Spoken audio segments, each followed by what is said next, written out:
అంకం రాహుల్ జగిత్యాల జిల్లా కోరుట్ల మండలం ఐలాపూర్కు సంబంధించినటువంటి బీటెక్ స్టూడెంట్ చనిపోయి 35 రోజులు కావస్తూ ఉంది. కాలేజీ యాజమాన్యం తరఫున కావచ్చు, తెలంగాణ గవర్నమెంట్ తరఫున కావచ్చు, అలాగే మృతదేహం లభ్యమైనటువంటి ఏపీ సింగరాయకొండ పిఎస్ నుంచి కూడా స్పందన లేకపోవడం. రీసెంట్గా బీసీఆర్ఎస్ ఫౌండర్ అయినటువంటి సురేష్ అన్న ఆధ్వర్యంలో కూడా డీజీపీ గారిని కలవడం జరిగింది. దానికి సంబంధించి కూడా ఈరోజు ప్రెస్ మీట్ నిర్వహిస్తున్నారు. అసలు ఏం జరిగింది, అక్కడ సింగరాయకొండ పిఎస్ వారు కూడా ఏం తెలియజేశారు కూడా ఒకసారి అన్నీ అడుగుదాం. ఏందన్న మీరు లాస్ట్ టైం కూడా డీజీపీని కలిసారు 2-3 డేస్ బ్యాకే, అక్కడ నుంచి ఎలాంటి స్పందన వచ్చింది, మీకు ఏం జరిగింది అసలు? అజిత్ అన్న ఇప్పుడు డీజీపీ గారిని కలిసిన తర్వాత డీజీపీ గారు ఏంటంటే ఏదైతే మేము చూపించినటువంటి ఆ ఫోటోను చూసిన తర్వాత వెంటనే తనకున్నటువంటి అపారమైన అనుభవంతో ఏంటంటే దాన్ని సస్పీషియస్ డెత్ కాదు, ఇది దాంట్లో 100% మర్డర్గానే ఉన్నది. ఎందుకంటే బండరాయి కట్టుకోవడం కావచ్చు, అంత దూరం ప్రయాణం చేయడం కావచ్చు, ఇవన్నింటినీ చూస్తే ఇది తప్పకుండా హత్యలాగానే అనిపిస్తుందని చెప్పేసి వెంటనే సంబంధించినటువంటి ఆఫీసర్లతో ఏంటంటే చాలా సీరియస్గా చెప్పాను. అదొకటి. రెండో విషయం ఏంటంటే నిన్న సాయంత్రం 5 గంటలకి ఏంటంటే సింగరాయకొండకు సంబంధించిన పోలీసులు ఏంటంటే ఫోన్ చేసి ఏదైతే మృతదేహం యొక్క డిఎన్ఏ తర్వాత తల్లిదండ్రుల యొక్క డిఎన్ఏ కూడా మ్యాచ్ అవుతుంది కాబట్టి మీరు రండి అని చెప్పేసి అన్నారు. ఇప్పుడు ప్రధానమైన సమస్య ఏంటంటే మేము ఎప్పటి నుంచో చెప్తున్నాం, దాదాపు ఒక 30 రోజుల నుంచి కూడా అక్కడ పాతిపెట్టబడ్డటువంటి ఆ యొక్క మృతదేహాన్ని రాహుల్దే తీసుకొని రావాలి, రాహుల్ అవబడట్లేదు అని చెప్పేసి చెప్తే ప్రభుత్వం కానీ పోలీస్ వ్యవస్థ కానీ ఈ మధ్యకాలంలో కనుక స్పందించేది ఉంటే, చొరవ తీసుకునేది ఉంటే ఇంత దారుణమైనటువంటి పరిస్థితి రాకపోయేది. కయ్యాలు ఏమైందంటే 35 రోజుల క్రితం పాతిపెట్టినటువంటి మృతదేహము దాన్ని ఇప్పుడు ఎట్లా బయటికి తీస్తారు, తీసుకొచ్చిన తర్వాత అక్కడ ఏం మిగులుతుంది, చూడడానికి మనకు ముఖమన్నా అవపడుతుందా, లేకపోతే కళేబరాలు మాత్రమే ఉంటాయా, ఆ తీసుకొచ్చినటువంటి కళేబరాలు ఏం చేయాలి, ఎట్లా తీసుకురావాలి అక్కడి నుంచి వెళ్ళి. ఇలా వాళ్ళు నిస్సహాయ స్థితిలో ఉన్నారు. ఇలా మాకున్న బాధ్యత ఏంటంటే ఈ యొక్క సమస్యను మనము ప్రజల దృష్టికి ప్రభుత్వం దృష్టికి తీసుకొచ్చినాం. మరి ఇటువంటి పరిస్థితి రూపంలో ప్రభుత్వాలకు అసలు ఏమాత్రం కూడా సోయి లేదా, వాళ్ళకి బాధ్యత లేదా? వాళ్ళు చర్చించుకోవడానికి అసెంబ్లీలు ఉన్నా కూడా అక్కడి నుంచి వచ్చి గన్ పార్క్ ముందట ఏంటంటే అనేక చర్చల కోసం అనేది వాళ్ళు మాట్లాడుకుంటూ ఆ చర్చలలో కూర్చున్నటువంటి ఎవరు మన పొన్నం ప్రభాకర్ గారికి సంబంధించిన శాఖే కదా, ఇది బలహీన వర్గాల శాఖే కదా, హైదరాబాద్ మంత్రే కదా, కరీంనగర్ మంత్రే కదా, ఎందుకు మరి అక్కడ ఉన్నటువంటి పొన్నం ప్రభాకర్ గారి విషయం మీద మాట్లాడలేదు, అడ్లూరు లక్ష్మణ్ గారు ఎందుకు మాట్లాడలేదు, శ్రీధర్ బాబు గారు ఎందుకు మాట్లాడలేదు, మరి విద్యాశాఖ హోంశాఖకు బాధ్యత వహిస్తున్నటువంటి ముఖ్యమంత్రి గారు ఎందుకు మాట్లాడలేదు? ఇప్పుడు అదే చెప్తున్నాను కదా, సాయంత్రం వాళ్ళు రమ్మని చెప్పారు కాబట్టి సాయంత్రం 5 గంటల లోపల ప్రభుత్వం స్పందించి కనుక మీదేసుకొని పూర్తి బాధ్యత కనుక తీసుకునేది ఉంటుంది. ఎందుకంటే 100% స్టేట్ గవర్నమెంట్ బాధ్యత ఉంటుంది. ఒకవేళ ఇంకా తీసుకోకపోయేది మాత్రం మేము ఏదో రకంగా కష్టపడైనా ఏదో రకంగా ఇబ్బంది పడినా పర్లేదు, తప్పకుండా మృతదేహాన్ని మేము తీసుకొచ్చి ఎక్కడో కాదు, మళ్ళీ ముఖ్యమంత్రి గారి ఇంటి ముందట మేము పెట్టాలన్నా, లేకపోతే సెక్రటేరియట్ ముందు పెట్టాలన్నా, అసెంబ్లీ ముందు పెట్టాలన్నా తప్పకుండా చేస్తాం. అంటే ప్రధానంగా ఒక విషయం అన్న, ఈ మధ్య కాలంలో చూసుకుంటే రాజకీయ విశ్లేషకులను కూడా అక్కడికి సంబంధించిన ఏదైతే రాజకీయ నాయకులు ఉన్నారో వాళ్ళ గురించి మాట్లాడుతారు. కొంతమంది సీనియర్ జర్నలిస్టులను కూడా ఏపీకి సంబంధించిన పోలీసులు వచ్చి అరెస్ట్ చేస్తున్నారు. అంటే మన గవర్నమెంట్ వాళ్ళకి దగ్గరుండి మరి అరెస్ట్ చేయించి పంపించే కార్యక్రమం జరుగుతుంది. అలాంటిది మన తెలంగాణ బిడ్డకి ఇంత అన్యాయం జరిగింది, వాళ్ళ కుటుంబానికి అన్యాయం జరిగింది. 30 రోజుల నుంచి కూడా ఎలాంటి ఒక గవర్నమెంట్ నుంచి కూడా ముందుకు ఒక స్టెప్ జరిగినట్టు కూడా కనబడలేదు. అంటే వాళ్ళకే మనం సహకరిస్తున్నాం కానీ మనకు సంబంధించిన తెలంగాణ బిడ్డకు ఇంత అవుతున్నా కూడా తెలంగాణ గవర్నమెంట్ జాప్యం చేస్తుంది. అంటే ఎట్లా చూస్తారన్న మీరు గవర్నమెంట్ ప్రియారిటీస్? ఇప్పుడు ప్రభుత్వానికి రాజకీయ పార్టీలకు వాళ్ళకు ఉన్నటువంటి ప్రియారిటీస్ మేరకు వాళ్ళు మెదులుతారు తప్పించి మానవత్వం అనేటటువంటి దాన్ని మంట కల్పించారు ఆల్రెడీ. ఇవాళ ఇంత దారుణమైనటువంటి సంఘటన జరిగితే అన్ని పార్టీలకు మనం సమాచారం ఇచ్చినప్పటికీ ఏ పార్టీ కూడా రావడానికి ముందుకు రావట్లేదు, ఇంట్రెస్ట్ చూపించలేదు. ఎందుకంటే ఈ రాజకీయ పార్టీలలో విలువలు లేవు. రాజకీయ పార్టీలకు ఏంటంటే కనీసానికి ఈ యొక్క మానవత్వం అనేది మంట కలిసినట్టు స్పష్టంగా అర్థమవుతుంది. ఎందుకంటే అక్కడ చూడండి మీరు, ఇన్సిడెంట్లో కోరుట్లలో ఉన్నది ఎవరు? బీఆర్ఎస్ ఎమ్మెల్యే, అక్కడ ఉన్నటువంటి ఎంపీ బీజేపీ ఎమ్మెల్యే. అక్కడ ఎమ్మెల్యేగా కానీ ఎంపీగా కానీ రాష్ట్ర ప్రభుత్వంలో ఉన్నటువంటి వాళ్ళు ఎవరు లేరు. ఇలా రాష్ట్ర ప్రభుత్వం ఏమంటుంది, నేను ఎమ్మెల్యేని కాదు, మావాడు ఎంపీ కాదు, మాకేం అవసరం అని చెప్పి వీళ్ళు అనుకుంటారు. ఎమ్మెల్యే ఏమనుకుంటాడు, నేను తీసుకొని పోయినా కూడా అక్కడ ముఖ్యమంత్రిని నేను బతిరాడాలన్నా అని చెప్పేసి. అంటే ఏదేడు చూసినా కూడా వీళ్ళకు రాజకీయమైనటువంటి ప్రాధాన్యతనే ముఖ్యంగా అనిపిస్తుంది తప్పించి ప్రజల ప్రాణాలు కానీ లేకపోతే మానవత్వం అనేది మంట కలిసిపోయేటటువంటి విధంగా వీళ్ళు బిహేవ్ చేస్తారు. మరి అదే చెప్తున్నాం, ఇలా పక్క రాష్ట్రానికి సంబంధించిన వ్యక్తులు వస్తే కూడా వాళ్ళకు రెడ్ కార్పెట్ వేసి మన దగ్గర తెలంగాణ యొక్క వ్యక్తులను కొన్ని చట్టాలను అడ్డం పెట్టేసి పంపిస్తున్నారే. మరి ఇవాళ ఇంత జరుగుతున్నా కూడా ఎందుకు మరి ముఖ్యమంత్రి గారు స్పందించరు? ఎందుకు అక్కడ ఉన్నటువంటి పవన్ కళ్యాణ్ గారు స్పందించారు? ఎందుకు అక్కడ ఉన్నటువంటి ప్రభుత్వ ప్రతినిధి కానీ హోంమంత్రి స్పందించారు? ఎందుకు ఇక్కడ ఉన్నటువంటి మంత్రి కానీ లేకపోతే ఇతర మంత్రులు బీసీ మంత్రులు ఉన్నారు కదా, ఎందుకు స్పందించారు? ఇప్పుడు ఒకటి పద్మశాలి కార్పొరేషన్ పెట్టిరు. పద్మశాలి కార్పొరేషన్ ఏం బిగుతుంది? పద్మశాలి కార్పొరేషన్ సంబంధించినటువంటి వ్యవస్థ ఏంటిది? ఇలా ఈ అబ్బాయి పద్మశాలి కాదా? ఒక అబ్బాయి చనిపోయినటువంటి మృతదేహాన్ని తీసుకురావడానికి కూడా పద్మశాలి యొక్క కార్పొరేషన్ పనిచేయకపోతే, బీసీ కార్పొరేషన్ పనిచేయకపోతే వేటి కోసం మీరు పెట్టేది? తూతూ మంత్రంగా పెడుతున్నారా? ఇవాళ ఉన్నటువంటి మొత్తం మంత్రులు కానీ లేకపోతే ఎమ్మెల్యేలు తర్వాత బీసీ ఎంపీలు కానీ లేదా ఎవరి ప్రయోజనాల కోసం ఉన్నారు? ఓట్లేమో మేమే వేయాలి, మీరు పోయి వాళ్ళ గూడిగం చేస్తారా? రేవంత్ రెడ్డి గారిని ఎవరు ఆపుతున్నారు? రాహుల్ గాంధీ గారిని ఎవరు ఆపుతున్నారు? హైదరాబాద్ సెంట్రల్ యూనివర్సిటీ లోపల వేముల రోహిత్ చనిపోతే రాహుల్ గాంధీ గారు వచ్చిందే. ఇలా ఇంత దారుణంగా చనిపోయినటువంటి ఇంత ఘోరమైన స్థితిలో ఉన్నటువంటి అంకం రాహుల్ గురించి ఇలా రాష్ట్ర ప్రభుత్వానికి కానీ రాష్ట్రంలో ఉన్నటువంటి కాంగ్రెస్ పార్టీ నాయకులకు కానీ సెంటర్లో ఉన్నటువంటి రాహుల్ గాంధీ గారికి కానీ తెలియట్లేదా?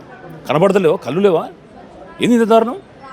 అంటే ఇప్పుడు ఒక విధంగా చూసుకుంటే అన్న మీరు ఈ రోజు అక్కడికి వెళ్తున్నట్టు కూడా తెలుస్తుంది. దీనికి సంబంధించి మన తెలంగాణ గవర్నమెంట్ నుంచి కానీ ఏపీ గవర్నమెంట్ నుంచి కానీ చొరవ తీసుకొని మేము ఆ మృతదేహాన్ని అప్పచెప్పే ప్రక్రియలో భాగంగా ఏదైనా అరేంజ్మెంట్ చేస్తాము ఈ తల్లిదండ్రులకు అని చెప్పేసి ఏమైనా చెప్పడం జరిగిందా? ఇప్పటి వరకు అయితే ఎటువంటి హామీ రాలేదు. ఇవాళ సమావేశం పెట్టిన తర్వాత సాయంత్రం 5 గంటల వరకు ఏంటంటే మేము మా బీసీ రాజాధికార సమితి ఆఫీస్ రూపంలో వాళ్ళు ఉంటారు, పేరెంట్స్ ఉంటారు, దీక్షలో ఉన్నారు వాళ్ళు. మరి చిరంజీవులు గారు కూడా మాతో పాటు ఉన్నారు కాబట్టి ఏదైనా సమన్వయం చేస్తారా, లేకపోతే వాళ్ళు స్పందిస్తారా, లేకపోతే మేమే ముందుకు వచ్చి మేము ఆ కార్యక్రమం చేసుకోవాలన్నా? ఒకవేళ ప్రభుత్వంగా స్పందించకపోతే మాత్రం తప్పకుండా నేను చెప్పినటువంటి విధంగా ఏంటంటే ముఖ్యమంత్రి గారి ఇంటి ముందర మాత్రం మృతదేహాన్ని తీసుకొచ్చి పెట్టే బాధ్యత ఎవరో కాదు, నేనే తీసుకుంటాను. అంటే ఇప్పుడు ఒక విధంగా చూసుకుంటే 35 రోజులు కావస్తుంది, డిఎన్ఏ టెస్ట్ కూడా పూర్తయినట్టు కూడా మీకు సమాచారం అందిందని చెప్తున్నారు. ఒకవేళ ఏదన్నా పలు అనుమానాలు ఉన్నాయా అంటే బోన్స్ అనేది కూడా మీకు ఇచ్చే జరుగుతుండొచ్చు. ఒకవేళ దానికి సంబంధించి తల్లిదండ్రుల నుంచి కానీ మీ నుంచి కానీ ఏమైనా అపోహలు అనుమానాలు ఉన్నాయి? 100% అపోహలు ఉన్నాయి. ఇక్కడ నుండి అక్కడ వరకు వెళ్ళి జరిగినటువంటి ఏదైతే మృతి ఉందో అది ఏంటంటే ముమ్మాటికి హత్యనే. ఆ హత్యకు గల కారణాలు ఏంటి? రెండవది, ఒకవేళ ఆత్మహత్యగా వాళ్ళు ఎస్టాబ్లిష్ చేయదలుచుకున్నా కూడా ఆత్మహత్యను ప్రేరేపించింది ఎవరు? Abetment under section 107 of BNS ఎవరు ప్రేరేపించను? ఆ ప్రేరేపించిన వ్యక్తుల్ని ఇన్వెస్టిగేట్ చేయాలి కదా, పూర్తి వివరాలు తీసుకోవాలి కదా, దానికి సంబంధించిన మొబైల్ ఆధారాలు తీసుకోవాలి కదా, మొబైల్ టవర్స్ ఉంటాయి కదా, మనం ట్రాకింగ్ చేయాలి కదా, సీసీ కెమెరాలు ఉంటాయి కదా, అవన్నీ తీసుకొని మరి ఎందుకు విచారణ చేయలేదు? 35 రోజుల నుంచి ఏం చేస్తుంది పోలీస్ డిపార్ట్మెంటు? ఇప్పుడు ఎక్కడి నుంచో వేరేడు వస్తే ఇక్కడ అప్పగింతల కార్యక్రమం ఉంటుంది కదా, అప్పగింతల కార్యక్రమం ఉన్న టైము మరి మన రాష్ట్ర బిడ్డ పోయి బయట చనిపోయిందంటే అది పట్టించుకోవడానికి లేదా వీళ్ళ టైం? ఇది చాలా దారుణంగా ఉన్నది వ్యవస్థ. అదే చెప్తున్నాం కదా. నేనేమంటున్నా అంటే కేవలం ప్రభుత్వానే కాదు, ప్రతిపక్షాలు ఏం చేస్తున్నాయి?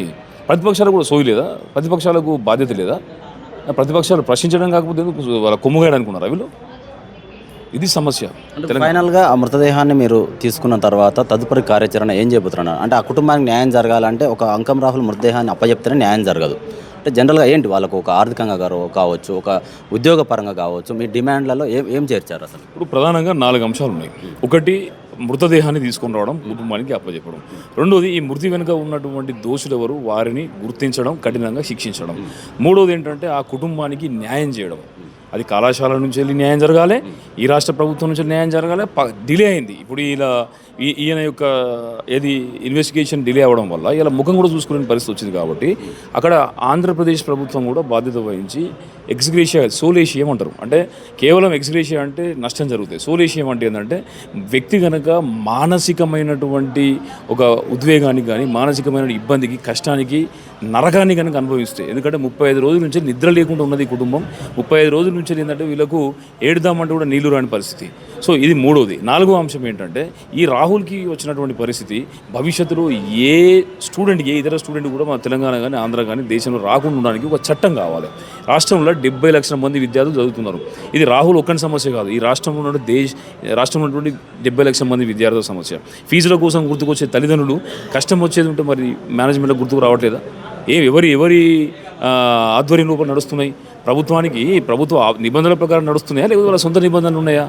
ముఖ్యమంత్రి దీనికి బాధ్యుడు, ఎందుకంటే విద్యాశాఖ మంత్రి ఆయనే, ఇలా హోంశాఖ మంత్రి ఆయనే. మరి రెండింటికి కూడా ఆయనే బాధ్యత వహిస్తున్నాడు కాబట్టి మరి ఆయన బయటపడాలి కదా, స్పందించాలి కదా, కుటుంబాన్ని వీరైతే వచ్చి అక్కన చేర్చుకోవాలి కదా, ఆదుకోవాలి కదా, నేను ఉన్నా అని చెప్పేసి ధైర్యం ఇవ్వాలి కదా. నువ్వు పద్మశాలి సభలు పెట్టి ఎగ్జిబిషన్ గ్రౌండ్ లోపల నేను పెద్ద కొడుకు అంటావు, నన్ను వాడుకోకపోతే నా తప్పు కాదు మీ తప్పు అని అంటావు. ఏంది మరి నువ్వు చెప్పేటటువంటి చెప్పే మాటలకు చేసే చేతలకు ఏమైనా పొంతన ఉన్నదా? ఏం చేస్తున్నావు అసలు? మాటలు మాట్లాడతా కదా అంటే నువ్వు ముఖ్యమంత్రి స్థాయిలో ఉన్నప్పుడు ఒక మాట మాట్లాడేది ఉంటే ప్రతి ఒక్క మాట కూడా జీవోతో సమానం.